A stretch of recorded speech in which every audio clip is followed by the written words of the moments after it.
And welcome to the Layman's Guide to the Multiverse, where we dive between the panels and break through the fourth wall to answer all of your comic book questions. Tonight in this podcast, you'll be hearing more from me, Doug, as well as others, including Paolo. How's it going, Doug? Going all right, Paolo. How about yourself? I'm doing all right. And, just looking forward to having a good conversation about all this stuff. All right. And to the south of Paolo, we have Ed. Hey, what's up, Doug? Not much. But, most importantly, here to bring the casual perspective, we have our friend Matt. Hey, Doug. How's it going, man? Going all right. Can't complain. Talking in a very confident, enthusiastic voice, so no one can see my problems. You're doing an amazing job, Doug. Keep it up. It's how I live my life. Just keep penting up that frustration. You gotta bottle it. Anyway. Bottle it away. You go, buddy. Okay, so for the sake of our listeners, and I suppose yourself, in their quest to, learn more about comic nerddom from their, interests from other mediums, what question did you have for us today? Right, so I figured, let's start from the beginning of the MCU. I was wondering what you guys could tell me about Iron Man. I can tell you quite a bit about Iron Man. Do you want to start at the beginning, or? Yeah, I mean, I don't know where even to begin. I mean, with the Big Bang. We could do that. I mean, I'm pretty sure there was iron in the Big Bang and stuff. Okay, so the universe was originally in an infinitely hot and energetically dense state. Could we speed it up to about the mid '60s? Wait, hold on a second. Are you trying to tell me that Iron Man was a dinosaur? I was not, but okay, the '60s. That saves me a lot of time. About 13 billion years. Anyway, okay, so the conception of Iron Man / Tony Stark by Stan Lee was almost like a self-dare. He wanted to create a well-received hero that was the opposite of the fans' expectations of heroes at the time. So what you're saying is that back in the 60s, there were all a bunch of peace-loving hippies. Yeah, and they were not so big on the Vietnam War or the war in general or the military. That makes sense. So in other words, you're trying to tell me that Stan Lee decided to create a character that was a billionaire playboy philanthropist who was also a weapons dealer. To the military, and I don't think he was caring so much about the philanthropy at that point. Oh, okay. Well, that's good to know. More like a technological thing going on. Like if Steve Jobs sold Scud missiles, we got Tony Stark in the 60s. More or less, yeah. That's a really good analogy. I mean, Steve Jobs selling heavy-duty weapons doesn't blow my mind. I mean, seriously. There's really no surprise there. There would be no surprise there considering the society we live in these days. But let's get back onto that about Tony and what he went through back in the 60s and how different he was from the Tony Stark we know now. Okay, well, it started off pretty much the way it would in the movies, if you're familiar. It's just instead of, a Middle Eastern terrorist, or I believe they're Afghani in the movie, it was the Viet Cong. I'm not sure specifically if they were in the military, but they were led by a man named Wukong. And they kidnapped Tony Stark, and after he got hit by, an explosive device that left shrapnel in him, put him in a cave with a scientist, just like the movie, and said, hey, build weapons for us. It basically turned out exactly like in the movie, except it was in a different location. So did he also have that heart thing going on in the 60s? Yes, he did. That is, he had shrapnel lodged in his chest near his heart, and that's why him and Dr. Jensen, which was the other guy he was trapped with, created the armor in secret, both to keep him alive and to break out. Was Black Sabbath's Iron Man playing in the background while he did it? I do not believe that was released yet. Wait a second. What year was what year was the first issue of Iron Man? The first issue of Iron Man wasn't his debut. When was his debut? I believe it was Tales of Suspense number 39 back in 1963. I thought it was going to be Amazing Fantasy, but no, it was Tales of Suspense. Pretty sure that predates Black Sabbath Iron Man then. Yeah, definitely. Oh man, I don't know whether I don't know who to be more impressed with now. Well, I mean, they do say Tony Stark is a futurist, so Ooh. I got a feeling that it's just him channeling that into getting the song made. There is going to be a kick-ass song made in about, I don't know, 14, 15 years. All about me. That's right. And I'm clanging away in a cave with a hammer. I'm just imagining like the conversation with Black Sabbath when they came up with Iron Man, and he probably went, "Hey Ozzy, you know, let's, you know, we got this comic book going on over here. What do you think?" And Ozzy probably said,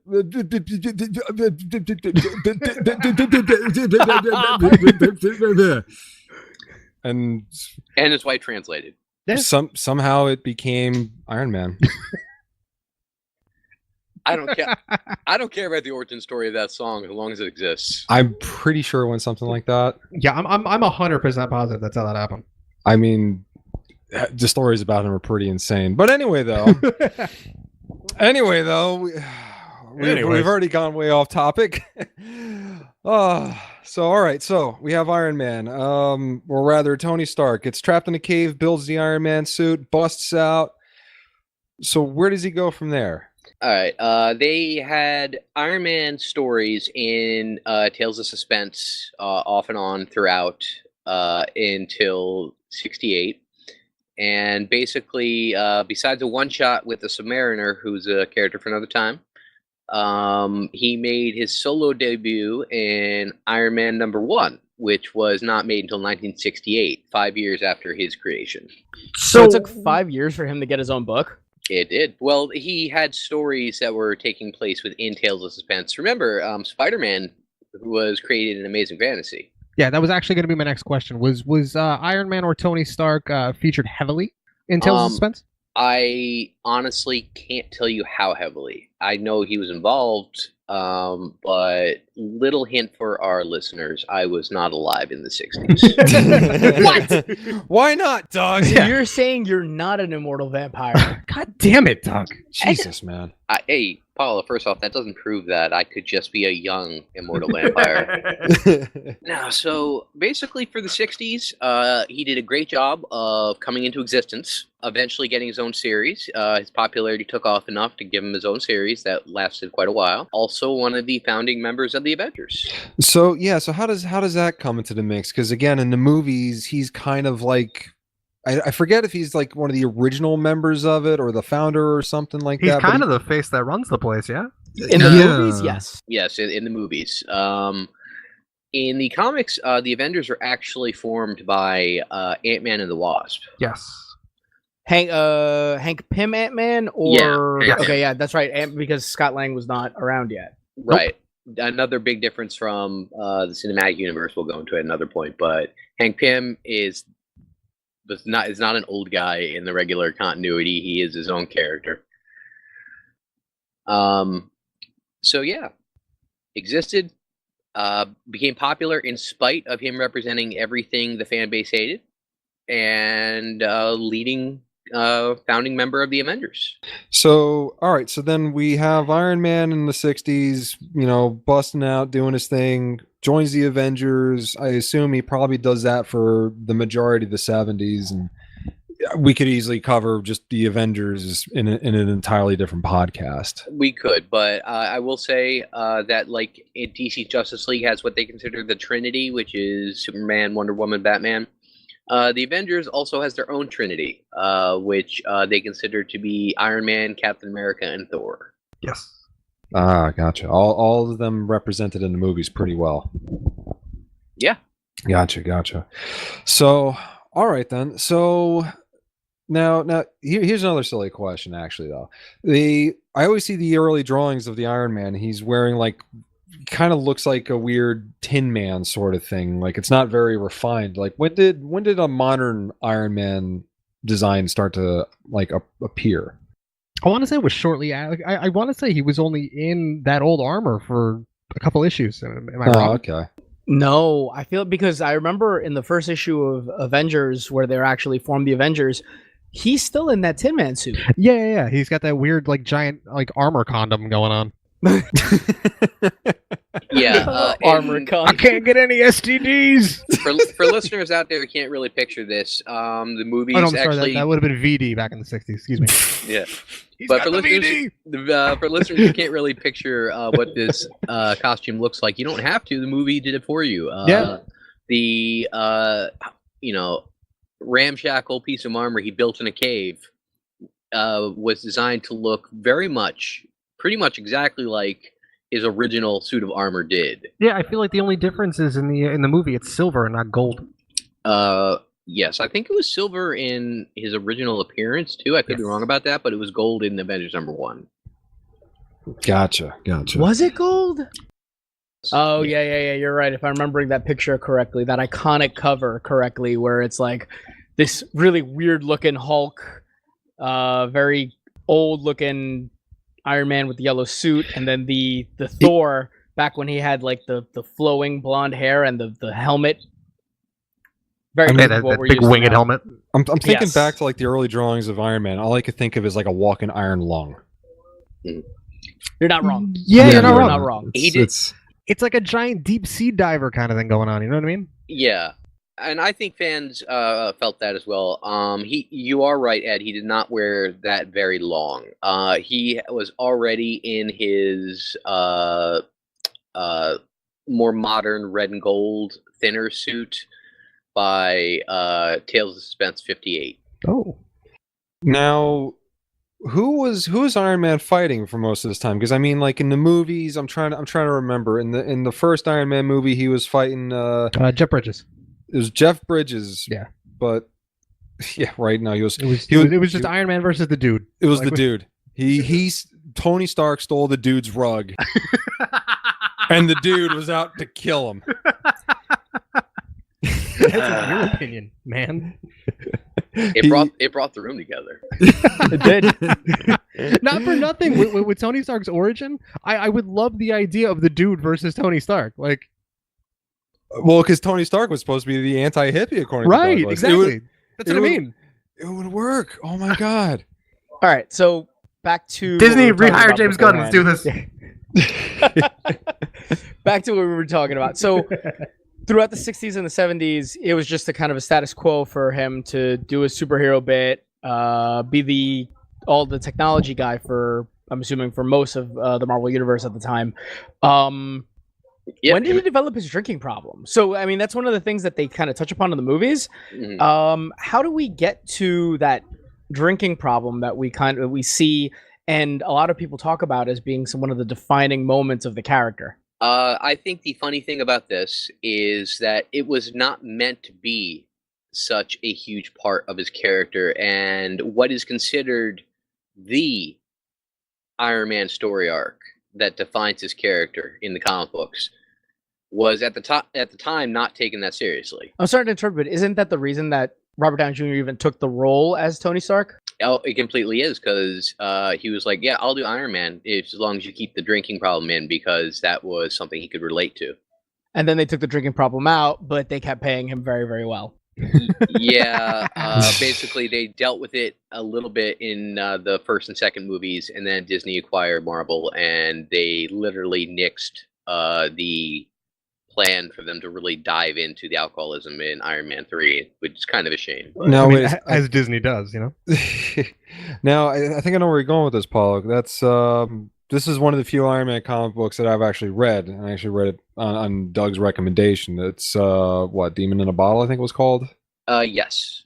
So yeah, what was weird about that, you know, it's fresh in my mind. I mean, was he ever like this kind of playboy kind of, you know, person before that comic?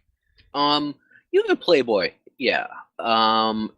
They never really showed any issues with drinking. I can't say that like they never showed him ever having a drink, but like they didn't. Well, I mean, it was also the 60s and 70s. It was right. Viewed very differently back then. Yeah, it's like, oh, it's 5 p.m. Where's my martini? 5 p.m. if I'm holding back. Usually it starts at 3, sir. I was about to say, yeah. Have you not seen Mad Men? I'll get around to it, but yeah. So, Demon in a Bottle is considered the preeminent character-defining story arc in the comics for Iron Man. It came out in 1979, and basically it starts off with Justin Hammer essentially. Now hold the phone, because that's one thing that threw me off. So in the movie, he was fighting Jebediah Stane, played by the dude. Obadiah Stane. I can't keep it straight, man. Jebediah. Jebediah. I mean, it's the not that Amish much too? better. It's not that much No, better. it's not. Obadiah is not that much better, to be honest with Oh you. man, that's why I just call him the dude. I'm just the dude, man. His dudeness, Duderino. Oh, but to add to kind of to that, what you were talking about, Justin Hammer, for the people who don't remember this, was the Don't remember. I don't even know who Justin Hammer is. Justin Hammer was the villain from one of the villains from the second Iron Man movie. And you know what? That shows you how good that movie was. I don't remember a damn thing. That was the best character in that movie. The best character they introduced was from that movie. Because that was so funny, because in the movie he was like a total incompetent jerk. Listen, and let me tell you, the only reason that character was so good is because Sam Rockwell's portrayal of the character. I mean, well, Sam Rockwell's fantastic. Well, Yeah, I agreed there. Yeah, he was good in that. But the point I'm trying to make is that I don't remember him being useful at all in the movie. Like every single piece of technology Justin Hammer came out with in the movie broke. It was. I don't even remember that movie, and I saw it in theaters. Oh wow! Well, it also came out nearly 10 years ago. Well, that was part of the joke, and also they were trying to establish, first off, how amazingly brilliant Tony Stark is, and secondly, Hammer was never really known for his own creations. Like Hammer was basically known for working with Roxxon, which is like the evil corporation within Marvel, or Roxxon Hammer Corporation. Yeah, or Hammer Industries, to basically come up with nefarious plans to steal technology and things like that. Audience, for your information, they are so evil they spell their name with 2 X's. Oh, Jesus. Oh shit! Oh. My God! If it weren't formed during the time where they were under the Comics Code Authority, it probably would have had 3. Oh, jeez, that. Oh man, Doc. Doc. Oh, my young eyes. I got the vapors over here.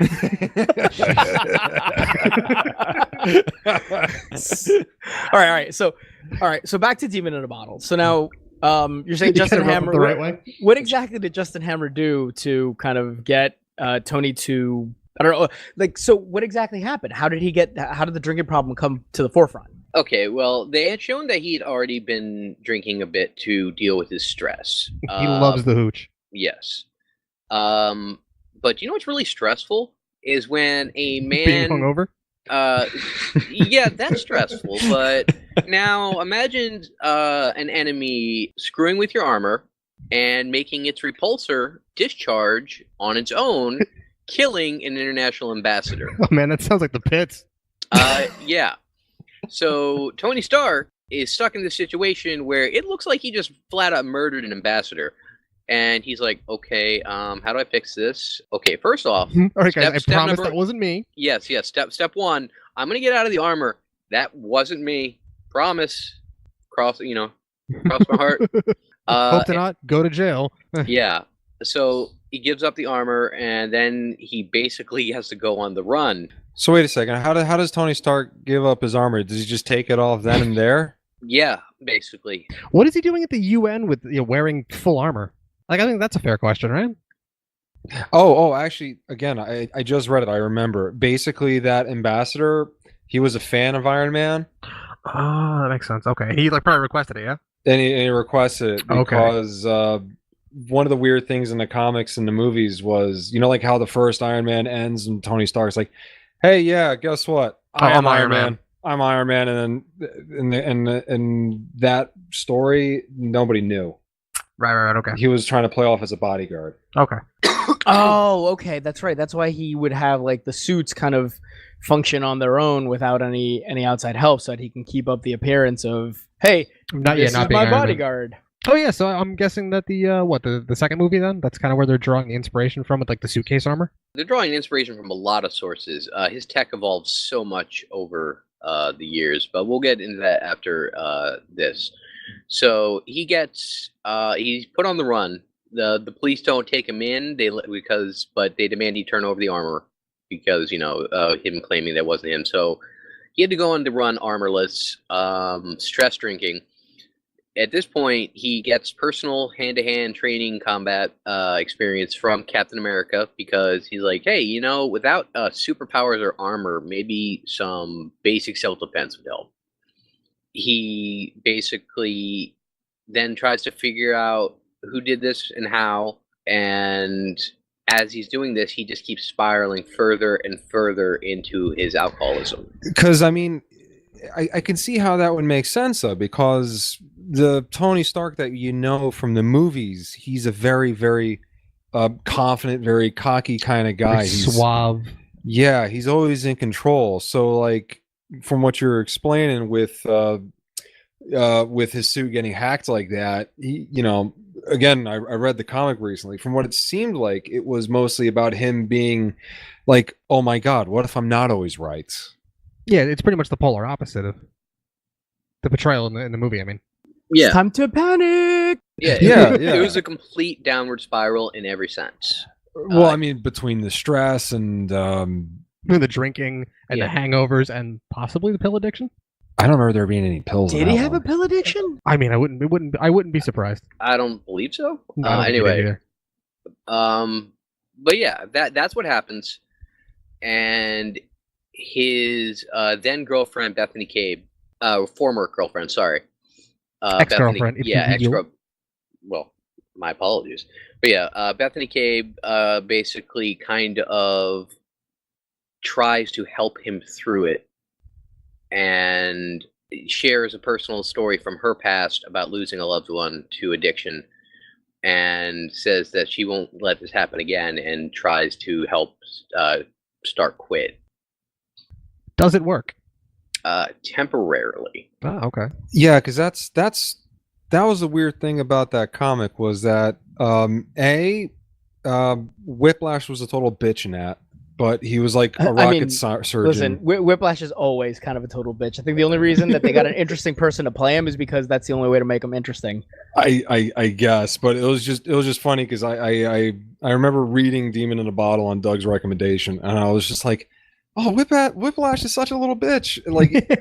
Like he just shows up and Tony Stark's like, you can't even touch me. Why try? It's like a little kid fighting his dad. Yeah. That's so Sit down. What are you rude. doing? Get the fuck out of here. Shut up, child. It kind of Sit is down. like that. But that was the weird takeaway that threw me off. And then the other thing too was that it just seemed like, hey, Tony, stop drinking. Tony's like, okay. All right, like, no problem. 2 pages later, he's like, I'm done with it. And of course, for years I always heard like, oh yeah, Tony Stark drinks. And then like I was like, he kicked it in 2 panels. Maybe he doesn't drink so hard, you know? I was about to say, yeah, or maybe the Iron Man armor has something to do with, or maybe like I don't know that he's able to increase his heart rate through that thing that he has in his chest. Little pacemaker. Burns off the alcohol.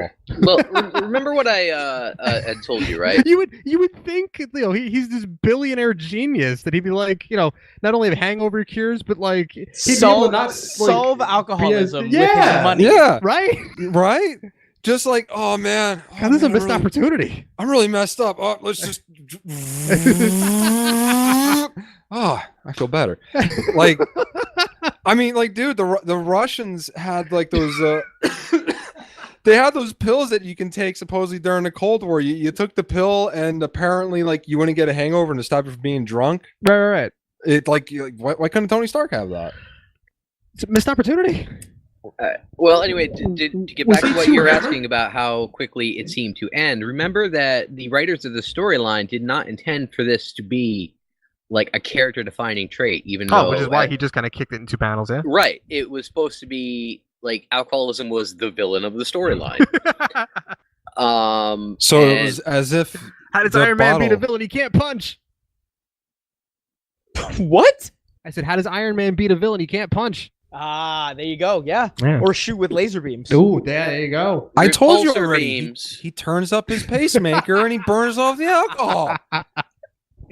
Silly me, I forgot. Where have I been? But anyway, so Yeah, so this storyline, though, established into the continuity that he had an alcohol problem, which led to relapses and him dealing with it for a number of years until the basically final time that Tony Stark drinks, which is an issue of the Iron Man series published in '84 called Deliverance. And buckle up, kids, because Deliverance was a hell of an episode or an issue. It was an episode of Tony Stark. So he starts off the story already drunk, walking the streets of New York, like no fortune, no company. Right now, James Rhodes, who's other people know as War Machine, now. Had been filling in for him as Iron Man because he did not trust himself with the suit while he had his drinking problem. Which makes perfect sense. Yeah, that's fair. You don't want to be drunk piloting a giant suit of armor. Death machine. Which he did several times. I was about to say, I remember him doing that in the bottle, even in a bottle. Oh, well, that's never good. Anyway, continue. So it is early in the morning, and there is a record blizzard happening in New York. He runs out of the cheap wine that he'd been drinking. He's cashless, so he goes to a pawn shop and sells his jacket. Why is he cashless? Isn't he like still a millionaire at this point, or still a trillionaire playboy? There was storylines. He's lost his fortune many times. He always manages to build it back up. Typical. Whether it's stolen, whether it's stolen from him by a villain, or he dismantled it, or there's all kinds of reasons. You know, it'd be an awesome way for him to lose his money in a story arc. What's that? He loses it because he gets into selling Avon. He's got a whole case of Cutco knives. No, guys, fucking listen to me. All right, I sell it to you, and then you sell it to them. It can fucking work, man. I just gotta pay to my seller. It can work, guys. Trades one addiction for another. I'm just imagining the Incredible Hulk just sitting there like, "You dummy." This pyramid scheme. No, multi-level marketing, man, it works. Sorry, so what happens with this blizzard that he goes out and decides, let me go sell my jacket when I don't have any money to buy alcohol? Yeah, so he sells his jacket, which was like a long trench coat, so it was a big deal because he was basically wearing street clothes under that. It was one of the nice ones, right? Probably like something really nice that people were just like, "Oh man, that's a really nice coat." It was enough to get $10 in a pawn shop in New York in the '80s. So you tell me. And he goes and takes that $10 and uses every last penny of it to buy a bottle of whiskey to keep drinking on the street during that blizzard. Here's my question: where in New York did you get a bottle of whiskey for $10? '80s, remember? 80s, man. Oh, right. Okay, that makes sense. It wasn't. The city wasn't done being a dump. Yeah, you're right. It was a glorious time for New York City, as we all know. Where in New York City? Oh, you're being sarcastic. There was so much cocaine. Okay, in the good neighborhoods. So he is walking through the blizzard, a drunk man with no inspiration, no drive.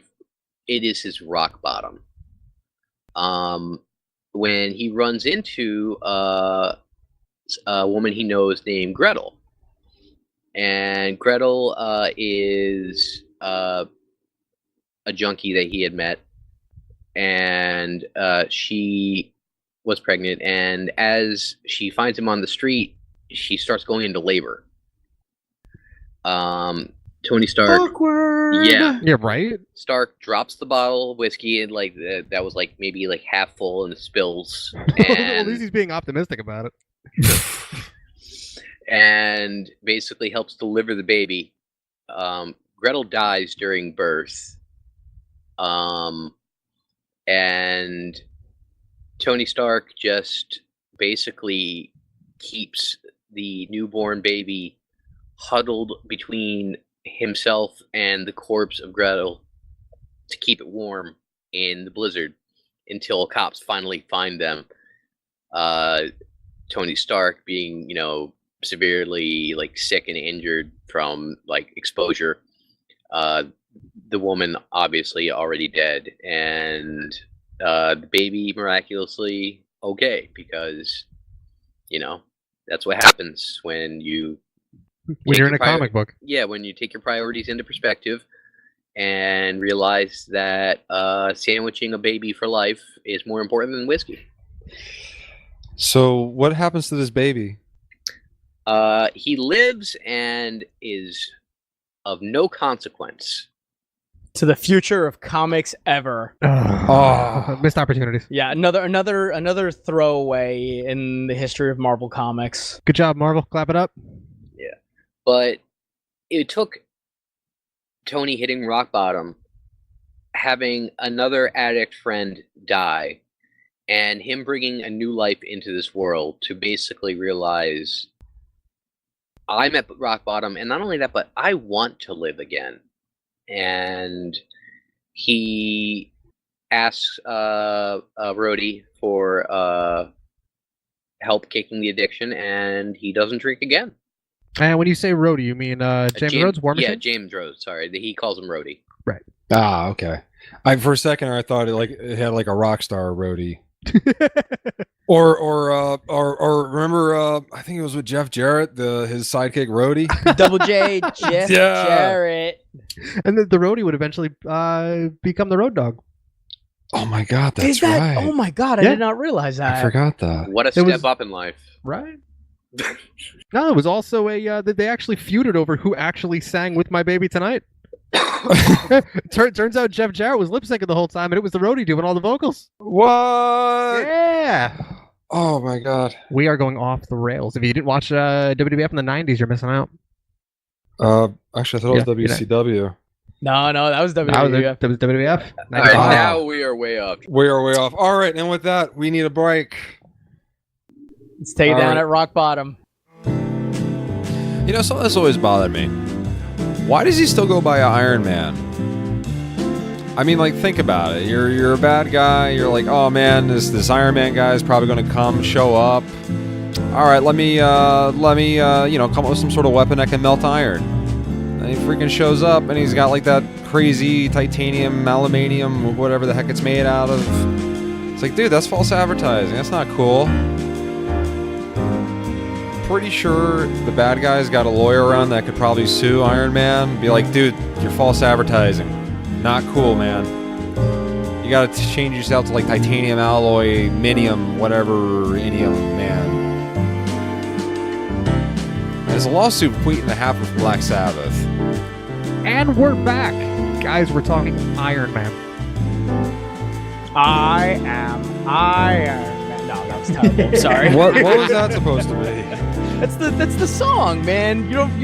But you need the overdone synth for it. I don't. You gotta have. throw your voice Unfortunately, I do not have a synthesizer attached to this mic, so you break my heart. I'm sorry. You may as well try to sing along to auto-tune rap. Ooh. It just doesn't work. No, it just does not work. All right, so do you want to do that again?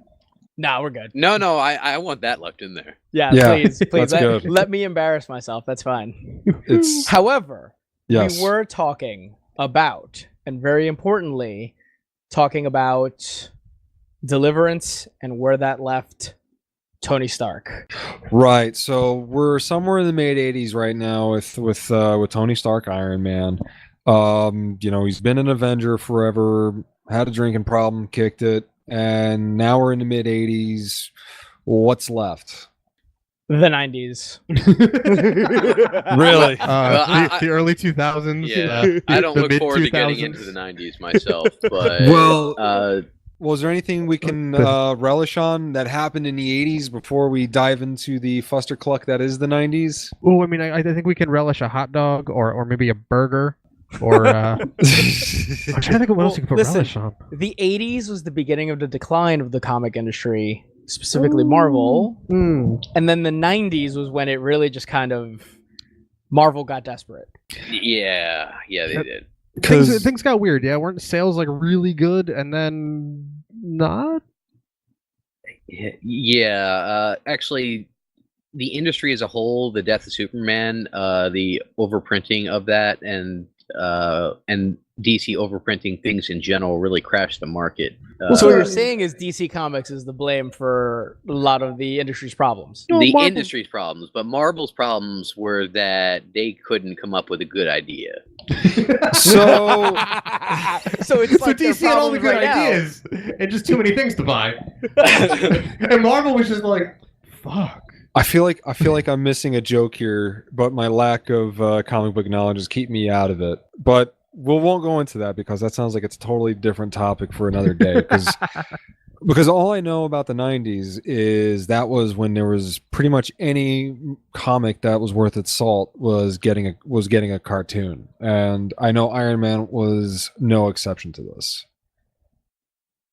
It was one of those cartoons that kind of came out in a very weird time where Saturday morning cartoons were really big, and I know maybe some of our audience kind of shares our age group, which is in between the mid 30s and our mid 20s. But we watched the advent really of the expansion of comic books into a more robust kind of multimedia kind of. Exactly. Explosion, extravaganza. Yes, exactly, because we saw the cartoons like the X-Men come out, Spider-Man cartoon, the Iron Man cartoon, like we mentioned as well, the Fantastic Four got a cartoon, the Hulk. At that point, Marvel pretty much hood itself out in a way so that it could really start to make some money from where it wasn't making money in its actual comic industry. But they seem to really be throwing everything they had against the wall to see what stuck, because I mean, Spider-Man did really good, X-Men did really good, but like I never remember, like the only time I ever remember seeing Iron Man on television was on like Sunday mornings at some really weird hour, and there's only like a season or two of it, and since it was on it so regularly, I couldn't follow any of the storylines, and they were really off the wall because they had like the whole space Marvel thing going on with it, and it was really cool because it was my introduction to Iron Man, and like, oh yeah, here's a guy with a suit and makes him indestructible, but at the same time, like, and a terrible theme song. Oh, you shut your whore mouth. That theme song was amazing. Oh, that theme song is polarizing. Here. Obviously, in the minority here. Oh my god. Well, first off, if we're talking about that theme song, you got to remember it was the goddamn 90s, and grunge still had some years left to it. Grunge has years to it now. Grunge does have years to it now. It just gets grungier. So anyway, this cartoon comes out, and it introduces some really weird characters into the story. And it brought kind of like these weird characters into a little bit more mainstream. But to be honest, this is kind of really where Marvel begins to find its niche. Yeah, I was gonna say footing, but I don't think that's the right word. Yeah, to be honest with you, I feel like a lot of the Marvel multimedia stuff that came out at the time was better than the comics that were coming out of. Oh yeah. I would even argue that the Marvel characters just are like in any of the big two, Marvel itself really lends itself well to other media that's not comics. You know what I mean? Because a lot of these characters are like one or two notes. Right. There's Marvel characters tend to have at least a bit more depth, or at least a real life character flaw that's not related to their powers that can play off for drama. Not only that though, but I'm horribly generalizing, but I feel like it's like literally a more colorful cast of characters. Like, I'll try to explain it. Like, Iron Man is all red and gold. You got the X-Men, and they got some pretty crazy ass costumes. So like, I'll give you an example. Like the Marvel versus Capcom games. You put them in. You put the Marvel characters in a video game. A very bright, very pixely video game. It worked beautifully. It blended. Oh yeah, the marriage of the Marvel characters and the Street Fighter characters is really lightning in a bottle. Yeah, yes. Street Fighter versus Marvel. Yeah, Marvel versus Capcom, the X-Men Street Fighter games. Yes, the whole series is good. But here's my counter though. now put DC characters into that, I don't think it would have meshed as well. It doesn't work.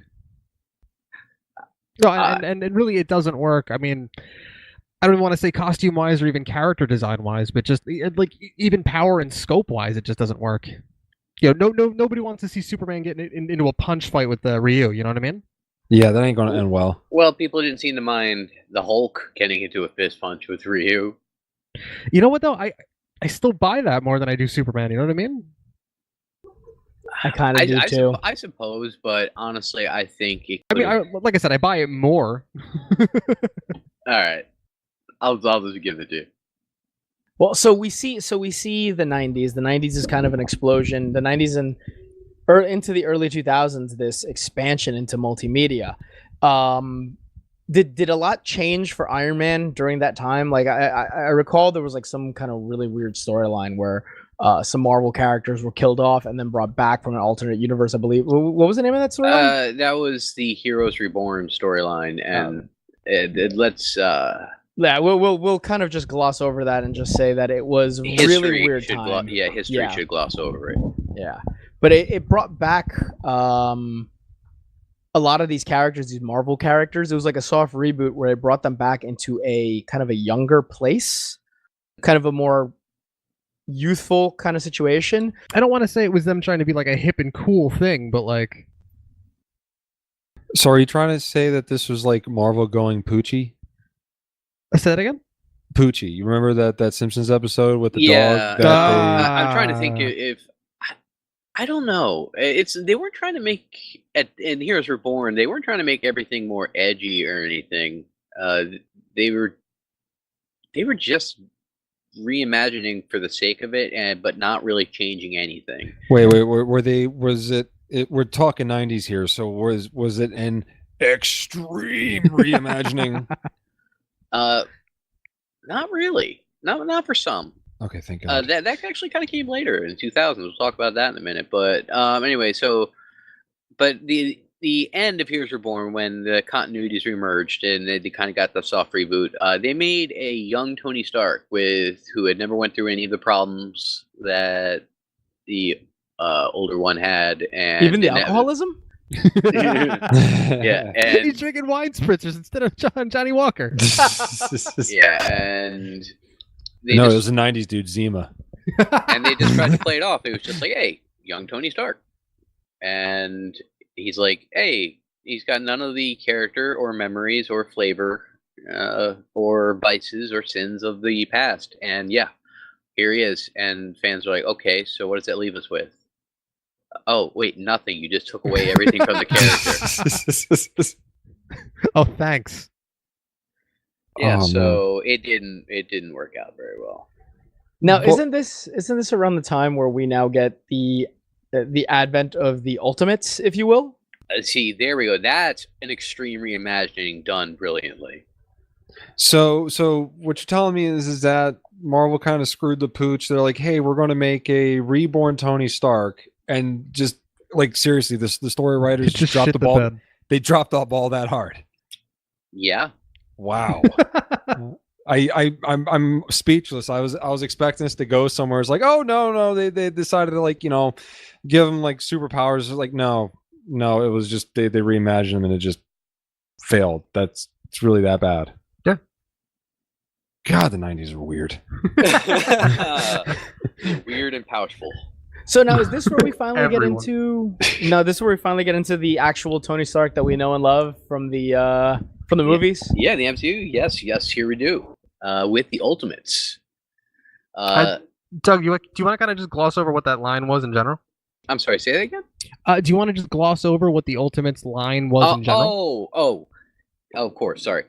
The Ultimate line was a alternate continuity reimagining of most of the mainstream characters that took place basically restarting the their own timeline as more modern day characters, also grittier, and kind of a bit more realistic, right?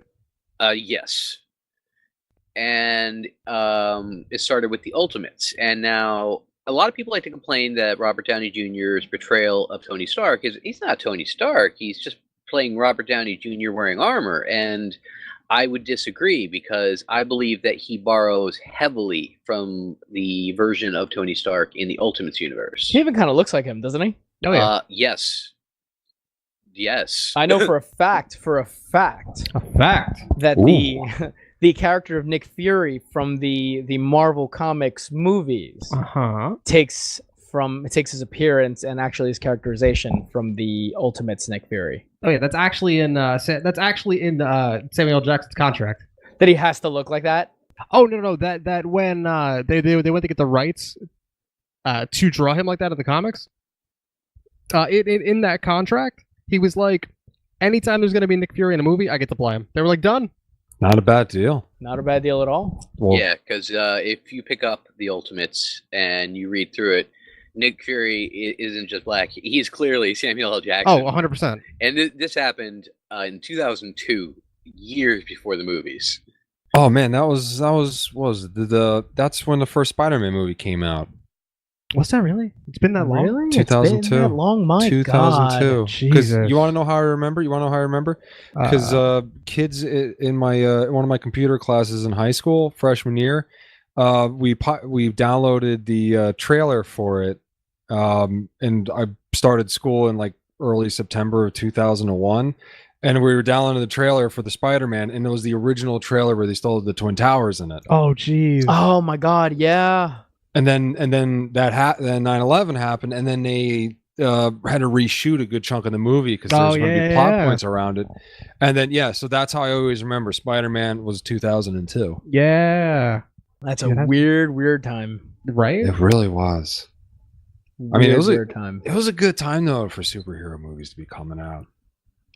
Well, I mean, the Spider-Man movies haven't held up as well. Like, I don't know if you guys have watched it in the past couple of years. Yeah. You trying to tell me Go Where It Spider-Man Goes not a 2, good line? Spider-Man 2 is still passable.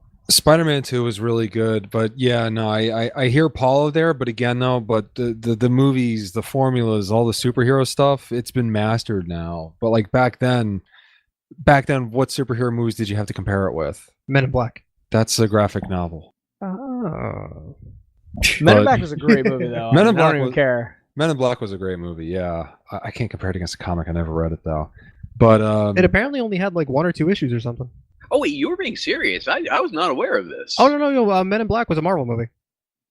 Go back and watch Men in Black again. It's got the Marvel Studios logo slapped on it. No, it does not. 100%. What I meant was it actually a comic first? yeah, it was a comic. I did not know that. Oh no, Billy not being a smartass this time. yeah. No, he's right because I remember the cartoon that they made after the Men in Black, which was actually a pretty decent cartoon. Yeah, wasn't bad either. Yeah. The art style was based heavily on the comic book from what I read. And I think it had the Marvel Studios logo at the ending credits. I don't remember that at all. I don't either. You know, blew my mind when I found out Blade was a Marvel property as well. Yep. What? You guys didn't know Blade was a Marvel property? I had no that clue. I knew. Well, I had no clue at the time. Fair. But Fair, understandable. it's not, dude. It's not like he's part of the Avengers or anything Plus, like that. we're not about comic shaming here. I was about to say, yeah, because I'm the guy that doesn't know anything. You don't know anything. What are you talking about? Well, you know, my comic book knowledge isn't as good as you three. That's why we're having this podcast right now. Good to know. Good to know. In case, the only reason. We're 45 minutes into this recording. In case anyone hasn't figured it out yet. Okay. All right. We've definitely gone off the rails. We are totally off the rails. Let's kind of bring that back in. So the Ultimates. Okay, so the Ultimates was this more realistic, modern reimagining of the mainstream continuity. Yeah, and I feel like it's a pretty decent jumping on point for anybody that felt a little too intimidated by like the regular Marvel universe. Oh, it's the perfect jumping on point.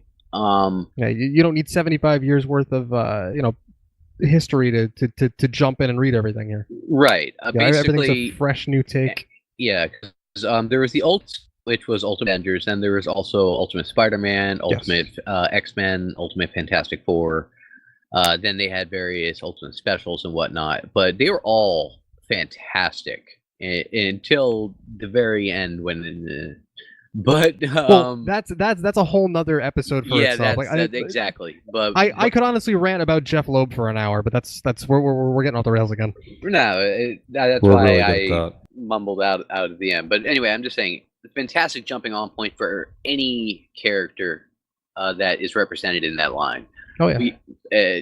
Except for the Hulk. Wait, but before we get back on topic, can I just make a joke real quick? Go for it. So we were just talking about the Fantastic Four. Mm-hmm. What if Marvel wants to be more appealing to its gay readers?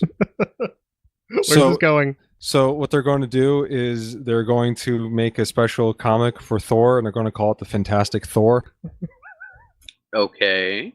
That was atrocious, man. That was one of the worst things I've ever heard. All right, I'm gonna go drown myself. I'll be right back. I'm probably going to edit that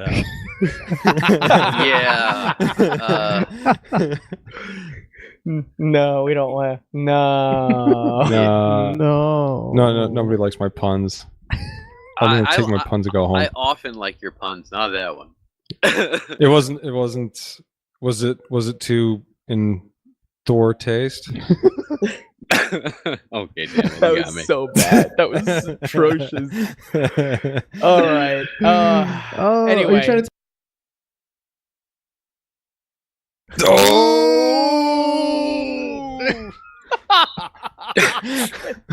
so bad. No, I really might go drown myself in the sink. There's one like 15 feet from me. All right. Sorry, you're gonna deal with my dead body, man. So I guess we rein it in, I suppose. Continuing on with the Ultimate. So, unfortunately, the Ultimate line runs its course. It runs its course, right? You know, we That's a way to put it. We've had a couple of characters that have actually managed to make it from the Ultimate universe, as it would be said, to the mainstream Marvel universe, which is the Marvel 616 universe. For anyone who wasn't aware of that, that's the way Marvel delineates their various. They're different universes. They're multiverse, if you will. They're numbered. Yes, they're numbered. And so, you know, with that, we come to the current and most, I think, known at this point Marvel stuff is the Marvel Cinematic Universe, which is obviously Iron Man 1, Iron Man 2, arguably... Iron Man 3. Yeah, Iron Man 3. We like to forget about Iron Man 3 because it's not that great, even though it's based on a fantastic storyline, which is one of the parts that is severely wasted in the fact that they neglected some of the better storytelling opportunities from what that actually story is based on. Yes, Extremis. Doug, I believe you want to take this the Extremis storyline. I would love to, because it was a storyline that was interesting, fun, and really ramped up Tony Stark as a character power-wise, which was cool for, you know. Yeah, wasn't this the story that kind of made him a heavy hitter? Like, it put him almost on the level of Thor? I would say so. There's never been a more powerful version of Iron Man. I will say that. Okay, so it starts with these three people in a warehouse. One of them, or two of them, inject the other with this mystery fluid that apparently you find out is... Okay. Wait. What? I love comics, man. Come on. Mystery fluid? They just decide to inject it? No. Where the hell was this? They all inject themselves with the milk after you get done with the Cinnamon Toast Crunch. I want to be able to see what the kids can see now. It wasn't a mystery fluid. Yeah, I was going to say the fans would find out it is a serum of the Extremis virus. So is that Extremis or Extremis? I actually was never clear on how to pronounce that. I am not clear either, and I have switched back and forth. I love it. Let's keep going. All right. So Extremis. All right. So it rewrites your DNA, and kind of gives you almost like it gives you basically universal enhanced physical attributes, but also has some specific. It gives specific people specific powers, basically. And so this guy ended up being super strong, durable, fast, could breathe fire, and Tony Stark goes up against it loses pretty bad. It gets away, and he is left severely injured and forced to take the serum himself. And So what powers does he get? okay, so Does he get like the power to melt? Is he super strong and super naked? he is stronger than he normally was. Like, he heals faster, stronger, more durable. Not like crazy levels, but yeah. But Oh, How so about- he just turns into that Daft Punk song, huh? He's Yeah, just but harder, no. better, faster, stronger. How about the power to kill a yak? he already had that, but his power to kill yaks has increased because I have not mentioned the most important power he got here. But from 300 yards away? Yes, Miles. Mind bullets? It's telekinesis, Doug. Yeah. Okay, we're almost on the right track though. No, technopathy, the ability to sense, communicate, interface, and like manipulate machines. Oh, Like so he psychic- turns into drums from Planetary. I'm sorry, I'm getting us a little off track here. Yeah, no, it's cool. You just made a reference. That's all. But yeah, That's gonna be an episode in and of itself. I promise you that. Oh God, yeah. Planetary's so good.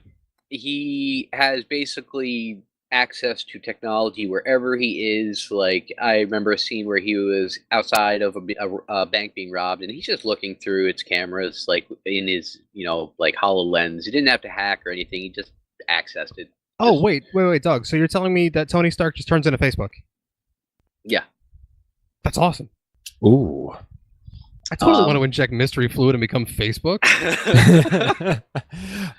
Well, Oh it's my kind God. of where the idea of the nanite armor drew the nanite armor from Infinity War. That's where it Okay. kind of drew its reference from. Oh, Right. okay. When he was in this extremis form, his undersheath for his armor was so modified and improved and made lighter and smaller that he actually kept his armor stored inside his bones. No Wait, joke. hold on. Wait. Say that again. Basically, his armor, he could have it disassemble itself and compress itself in like the empty space between his the bone and the marrow in his body. He kept This his arm. sounds painful as hell. It's Right? not. Yeah. How do Really? you know, Doug? How do you know? I read the storyline, and he wasn't like, "Oh God." Yeah, but you've never had armor between your bone marrow. Like, you don't know if that hurts or not. How do you know? How do you know whether or not it hurts? Yeah, It'd be dude. incredibly painful. Okay. Maybe the mystery fluid had like heroin in it or something. Maybe that's all he gets through it. His mystery fluid's pretty awesome. Okay, can I go to Home Depot and get some? Like, Oh man, I have Hey, so I'll many sell- questions. I'll sell you this baby for some mystery fluid. Did you huddle it between a corpse for warmth in the middle of a blizzard? Yeah. Oh my God. You sure are a demon in a bottle, Matt. Oh man, you gotta rub me the right way. Oh no. Oh. Christina Aguilera jokes. Deliverance. Wait. Deliverance from Christina Aguilera hits. Oh. Wow, where are we? She's from your neck of the woods, Paolo. She's your fault. I'm aware. Trust me, I know. I know. We like to make believe she's not, but we know. So, Doug, where were we? Tony Stark had just become Facebook outside of a bank. Yes. Does he start drinking water like Mark Zuckerberg? That is left to the imagination.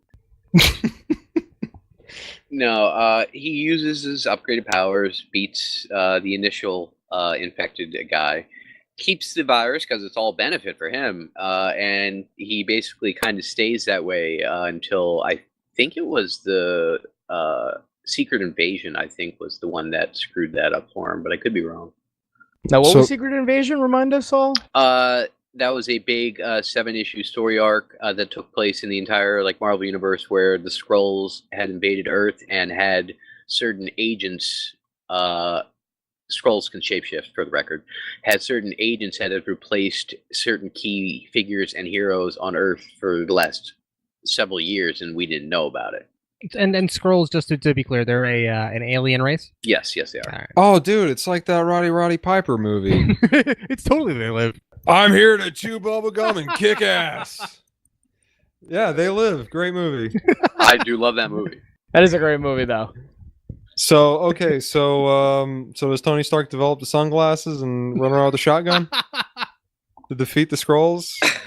Because if he does, I'd fucking sign up for that in a heartbeat. No, combined effort in New York, typical fight the bad guys ending, sadly. It's a Wasted typical opportunity. Marvel status quo. No, well, not yes and no. I will say, because that storyline did end up with Norman Osborn as the head of the new Shield, because they dismantled Shield. Yeah. Oh, right. Yes. And they made Hammer, which was not unaffiliated with the company, but it was like the new acronym intelligence security agency for the world, and he was in charge of it for several years. Oh, okay. I'm trying to think of an MC Hammer joke, and I'm failing right now. Oh man. So where does that leave us with Tony Stark? I mean, what do we see for the possible future with him? Where are we going with whatever they might decide to do with him? I mean, isn't that one of his things? He's a futurist. He always thinking about the future and what they're going to do with him. That is yes. That is how he described himself, and one of the biggest references that they use in characterizing him. But they even use that in Civil War II to put him on the opposite side that you would think he would be, especially after the first Civil War. But I think right now Tony Stark is kind of up in the air. Because you're referring to him in the movies or in the comics right now? Believe it or not, in both. Yeah. Because it was kind of weird in where they leave him in Infinity War, where I don't know, it almost seemed like he wanted to get snapped, and like with his reaction, it's kind of just a little fan theory of mine. I mean, watching pretty much all your plans go to hell, and not knowing what's going to happen as a result of it would leave you in a depressed place. But I mean, the other question is Robert Downey Jr.'s contract. Yes. Oh, really? Robert Downey Jr.'s contract is up at the end of this movie, just like the majority of the Avengers are up after this next movie. So it's kind of left up in the air to see what's going to happen with that. What perfect timing for Thanos to come by. Exactly. Dear God. Well, it's also, to be honest, in the comics as well, we kind of don't know what's going to happen with Tony Stark. I mean, Tony Stark has been through a number of weird things happening lately, from him being put into into a coma and then becoming a hologram for a while. Yeah, he was an AI for a little bit, wasn't he? Yes, he was replaced. He was also replaced by Dr. Doom. Yes, Dr. Doom was one of the people who replaced him. It was Yeah. like kind of you're referring to Riri Williams. Right, Riri Yeah. Williams, Who goes aka by Ironheart. Yeah. Yes. The smartest girl from graduating from MIT, who may or may not be smarter than him, than Iron Man himself. If she was so smart, why did she make her name rhyme so easily with the word fart? As always, asking the hard-hitting questions. You mean the fart-hitting questions? You're making me rethink this entire concept. Practice. Can we just scrap the whole Iron Man thing? Let's just start over. All right, guys. Today we're talking about Batman. He's a billionaire playboy with so many toys. All right, so just to kind of recap, Doug, if you want to just kind of give us a small list of the issues that we spoke about, and when I mean issues, I mean the actual story arcs as opposed to problems. Just need to clarify that for everybody, just in case. No, I would love to. Okay, so there is the Demon in a Bottle, the quintessential Iron Man story arc, which took place in Iron Man issues number 120 to 128, originally published in 1979. Deliverance, the issue where he kicks the hooch for good. Iron Man issue 182, published in 1984. Armor Wars, a story which we could have gone a little bit more into, but great series. Basically, Iron Man, his tech gets out, and he decides that he's responsible for all the damage done by it. So he goes on a one-man crusade against the government and the supervillain community that has been using his black market tech. And it's a very good storyline. That was in Iron Man issues 215 to 232, published in 1987. So it was a long story arc. Now, if we want to talk about the Robert Downey Jr. Iron Man that you know and love from the movies, you want to read The Ultimates, Volume 1, which is published in 2002, as well as The Ultimates 2, published in 2005. Extremis, the one where he got injected with mystery fluid and got superpowers, took place in Iron Man Volume 4, issues number 1 to 6, published in 2005. Civil War, which we briefly touched on and will further expand upon in another episode, was published in 2006. And just as a little spoiler, if you want to see the first time Tony drinks again after Deliverance, read Fear Itself, a 7-issue storyline published in 2011. And with that, I believe we have addressed the topic.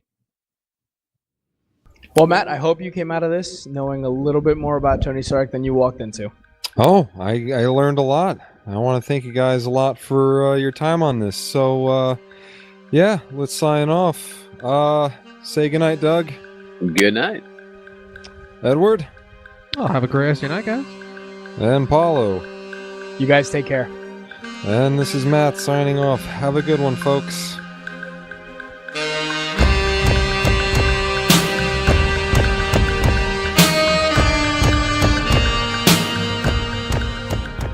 If you have questions, a topic you would like us to cover, or wish to simply tell us all the facts we screwed up, feel free to contact us at Layman's Guide to the Multiverse at gmail.com.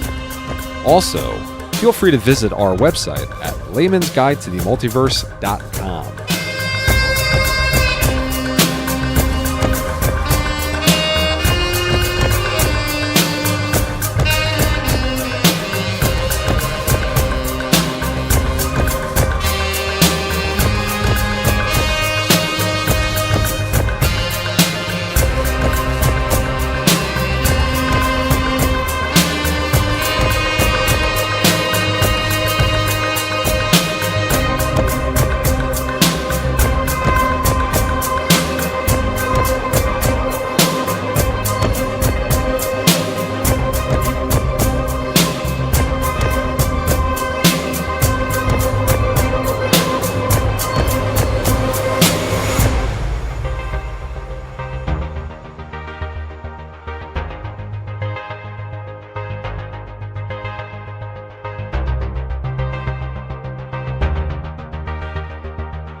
Our intro music is Dance Rocket, off the album Descent of the Goober Monster by Jesse Spillane, and is licensed under an Attribution 4.0 International CC by 4.0 license, off http://freemusicarchive.org.